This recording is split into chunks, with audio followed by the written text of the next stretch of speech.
Assalamualaikum warahmatullahi wabarakatuh. Anak-anakku, setelah kita kemarin belajar tentang listrik statis, maka dilanjutkan dengan listrik dinamis. Listrik dinamis part 2 akan membahas tentang rangkaian listrik seri paralel dan kombinasi keduanya, serta hukum Kirchhoff, yaitu pembagian kuat arus listrik. Ada perbedaan pemahaman pada kuat arus listrik pada sebuah rangkaian tertutup, di mana kuat arus listrik yang digunakan adalah kuat arus listrik konvensional, yaitu yang bergerak dari potensial tinggi ke potensial rendah.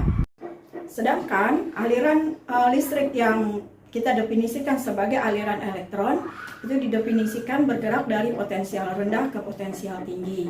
Nah, aliran elektron ini terjadi pada sumber listrik, misalnya baterai. Nah, sedangkan di luar dari baterai itu bergerak dari potensial tinggi ke potensial rendah.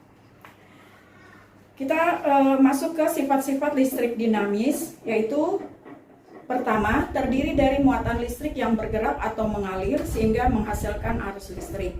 Yang kedua, arus listrik selalu mengalir dari potensial tinggi atau yang positif ke potensial yang rendah atau negatif. Yang ketiga, hanya bisa terjadi pada rangkaian tertutup. Lalu yang keempat, semua muatan bergerak akan menghasilkan medan magnet.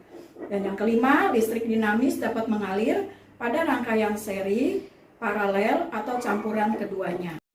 Rangkaian listrik tadi disebutkan ada tiga, yaitu rangkaian seri, rangkaian paralel, dan gabungan seri dengan paralel.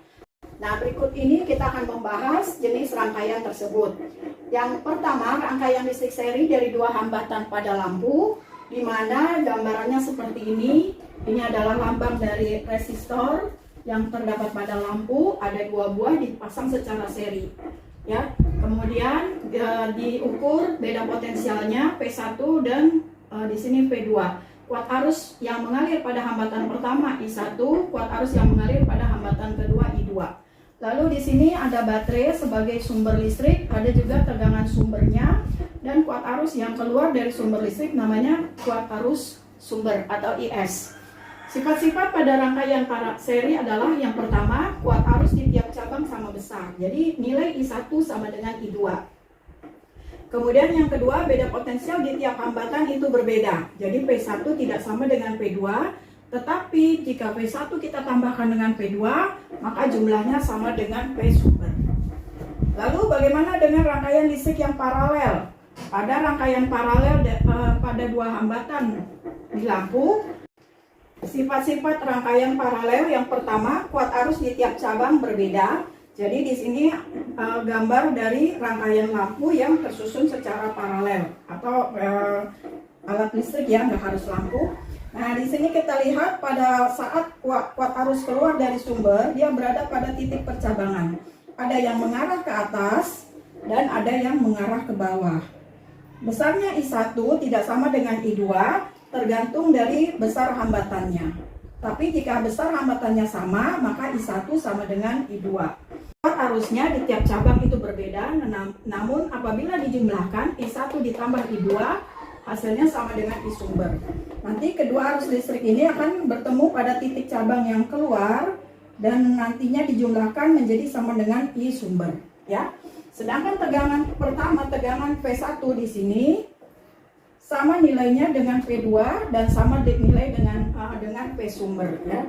Tapi ini berlaku kalau tidak ada hambatan di luar dari hambatan yang dua paralel, misalnya ada hambatan dalam.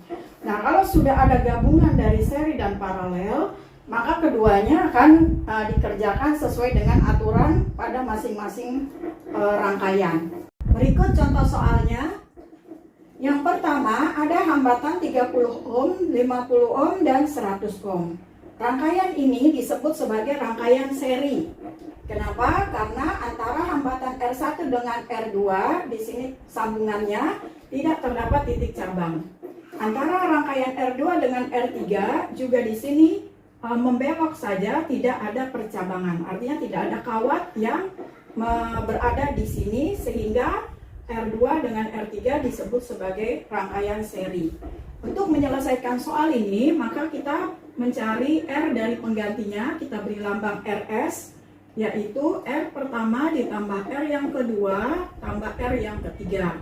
Berarti 30 ohm tambah 50 ohm tambah 100 ohm. Maka jawabannya adalah 180 ohm. Pada gambar yang kedua, di sini dua hambatan yang tersusun secara paralel. Mengapa disebut paralel? Karena di kedua ujungnya itu terdapat percabangan yang ke sini. Begitu juga di sebelah sini, di kedua ujung R1 dan R2 terdapat percabangan. Lalu R3 dengan R4 juga disebut tersusun secara paralel. Karena pada kedua ujung ini bertemu di sini, lalu terdapat kawat yang menjadi percabangan. Demikian juga yang di sini. Nah, untuk mencari hambatan penggantinya, kita selesaikan dulu paralel yang pertama ini. Kita beri lambang RP, artinya R paralel.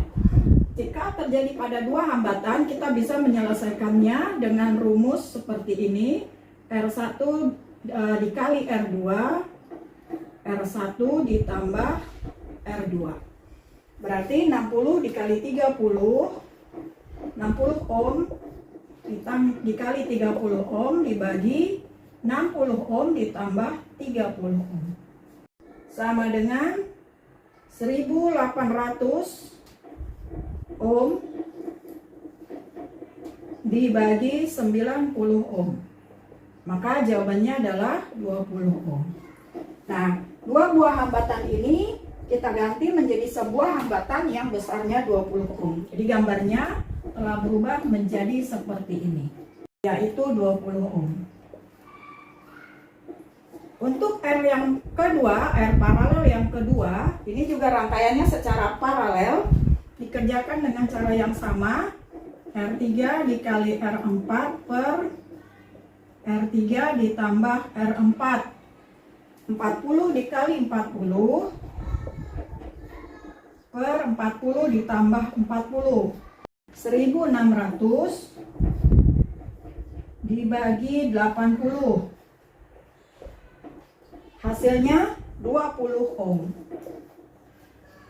Nah, yang 20 ohm yang kedua digantikan dengan sebuah hambatan seperti ini. Nah, kedua rangkaian ini sekarang nampak lebih sederhana. Maka untuk menggantikan kedua hambatan ini menjadi sebuah hambatan, maka kita lihat jenis rangkaiannya, yaitu rangkaian seri. Maka yang berikutnya kita cari penggantinya dengan menggunakan rumus R paralel yang pertama ditambah R paralel yang kedua, yaitu 20 ohm tambah 20 ohm sama dengan 40 ohm. Soal berikut ini adalah soal gabungan seri dengan paralel. Kita lihat di sini ada hambatan 1000 ohm, kita beri nama R1. Kemudian ada hambatan yang kedua 2000 ohm, hambatan yang ketiga 3000 ohm, hambatan yang keempat 3000 ohm, hambatan yang kelima 2000 ohm, dan hambatan yang keenam 5000 ohm. Yang pertama kita lakukan adalah menyederhanakan rangkaian yang membuat rangkaian ini menjadi lebih bisa dihitung. Maksudnya begini, misalnya kita berpikir R1 dengan R2 mau kita hubungkan secara seri. Nah, itu tidak bisa karena R1 dengan R2 terdapat kawat yang menjadi percabangan di sini. Jadi kalau pada rangkaian seri tidak boleh ada cabang lagi. R1 dengan R2 tidak bisa kita sebut sebagai rangkaian seri. Lalu bagaimana R2 dengan R3? Ya, ini R2 dengan R3 sama juga. Di sini ada percabangan yang arahnya ke kiri. Lalu R2 dengan R4. Nah, R2 dengan R4 di sini titik sambungannya tidak ada percabangan, maka R2 dengan R4 bisa kita cari penggantinya dengan menghitungnya sebagai rangkaian seri. Kita lihat kembali di sini R3 dengan R5. Ya, ini juga sambungannya di sini tidak ada percabangan, jadi hanya kawatnya membelok saja, sehingga R3 dengan R5 juga sebagai rangkaian seri. Kita cari dulu yang pertama, rangkaian seri untuk menggantikan R2 dengan R4. Begini rumus kalau dia rangkaian seri, sangat mudah. Hasilnya adalah 5000 ohm. Lalu rangkaian seri yang kedua berarti mencari pengganti R3 dengan R5.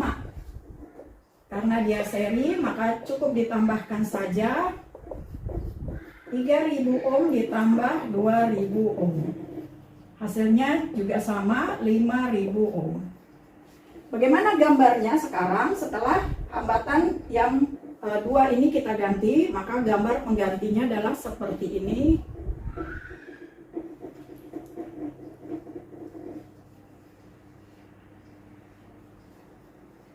Nah, ini sekarang menjadi RS yang pertama, ini RS yang kedua. Ini masih R1 dan ini masih R6.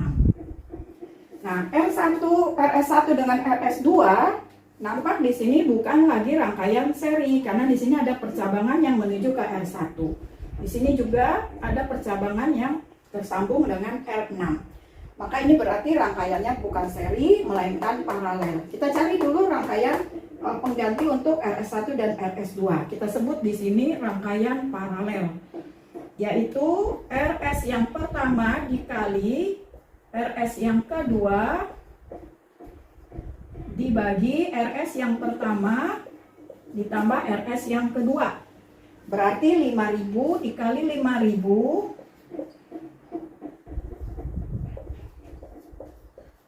dibagi 5000 ditambah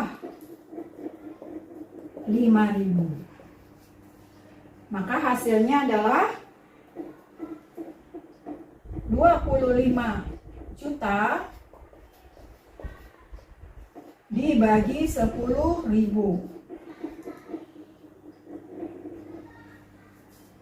Ini hasilnya adalah, kita buang nolnya 4. Hasilnya adalah 2500.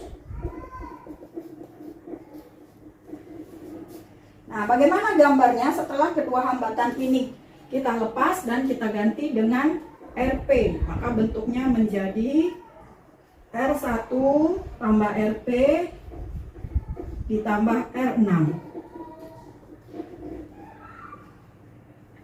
Nah, jelas ini terlihat bahwa rangkaiannya sekarang menjadi rangkaian seri, ya, betul. Kita sebut saja R seri yang ketiga karena tadi R seri pertama, kedua, yaitu R1 ditambah RP ditambah R6.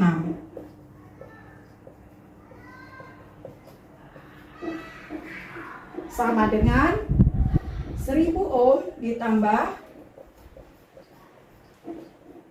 2500 ohm ditambah 5000 ohm. Maka jawabannya adalah 8500 ohm.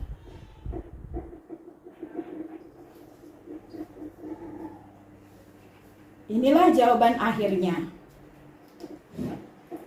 Baik, selanjutnya kita akan membahas hukum Kirchhoff. Hukum Kirchhoff mengatakan bahwa kuat arus yang masuk melalui titik percabangan sama dengan kuat arus yang keluar dari titik percabangan tersebut. Kita ini membahas hukum Kirchhoff yang pertama saja, ya.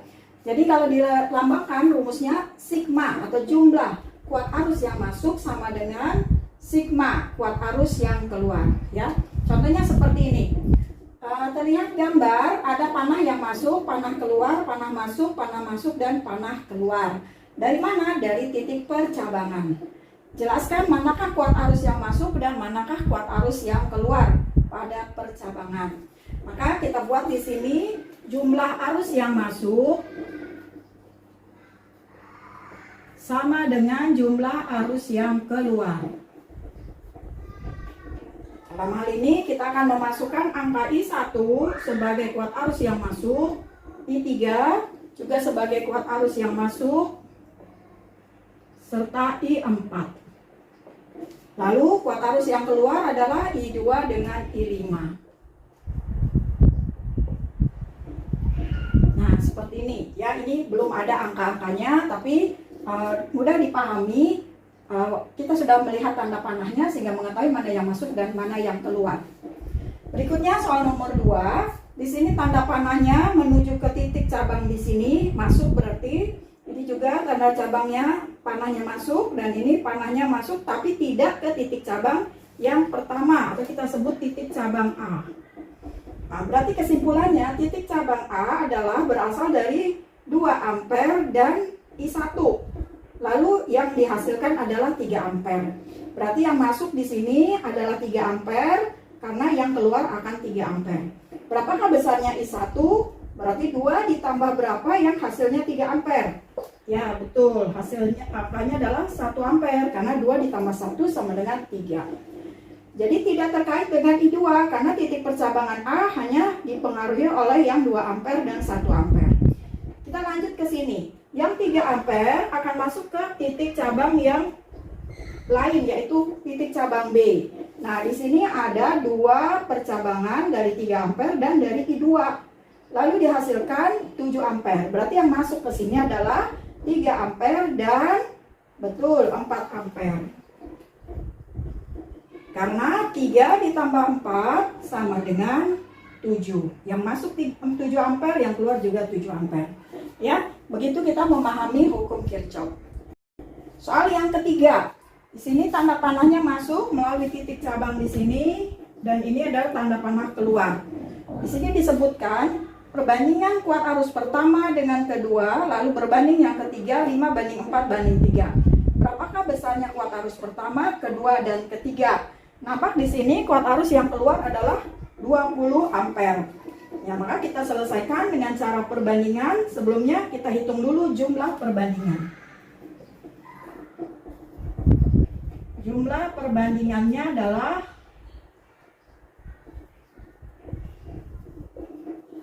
5 tambah 4 tambah 3, yaitu 12 ampere. Yaitu 12. Nah, pada setiap cabang memiliki kuat arus yang berbeda karena perbandingannya berbeda. Maka I1 adalah 5/12 dikali 20 ampere. Ini kita bagi 4. Maka 5 kali 5, 25. 25 dibagi 3 adalah 8,3 ampere. Sedangkan I2 4/12 dikali 20 ampere. Ini sama ya, kita bagi 4. Maka 20 dibagi 3 sama dengan 6,7 ampere. Nah, sedangkan yang I3 adalah 3/12 dikali 20 ampere. Menjadi 12, atau ini 3 dibagi 3 habis, hasilnya adalah 4 ampere. Nah, terbukti ketika ini arus ini berkumpul 8,3 tambah 6,7 ditambah 4 ampere, jumlahnya adalah 20 ampere. 20 ampere yang ada di sini keluar menjadi 20 ampere. Seperti itu.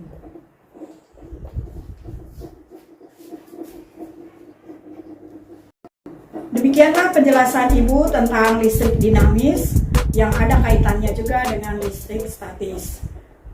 Semoga bermanfaat dan dapat kalian pahami untuk menyelesaikan latihan-latihan soal yang lain. Akhir kata, Ibu ucapkan terima kasih. Mohon maaf apabila ada kesalahan kata. Assalamualaikum warahmatullahi wabarakatuh.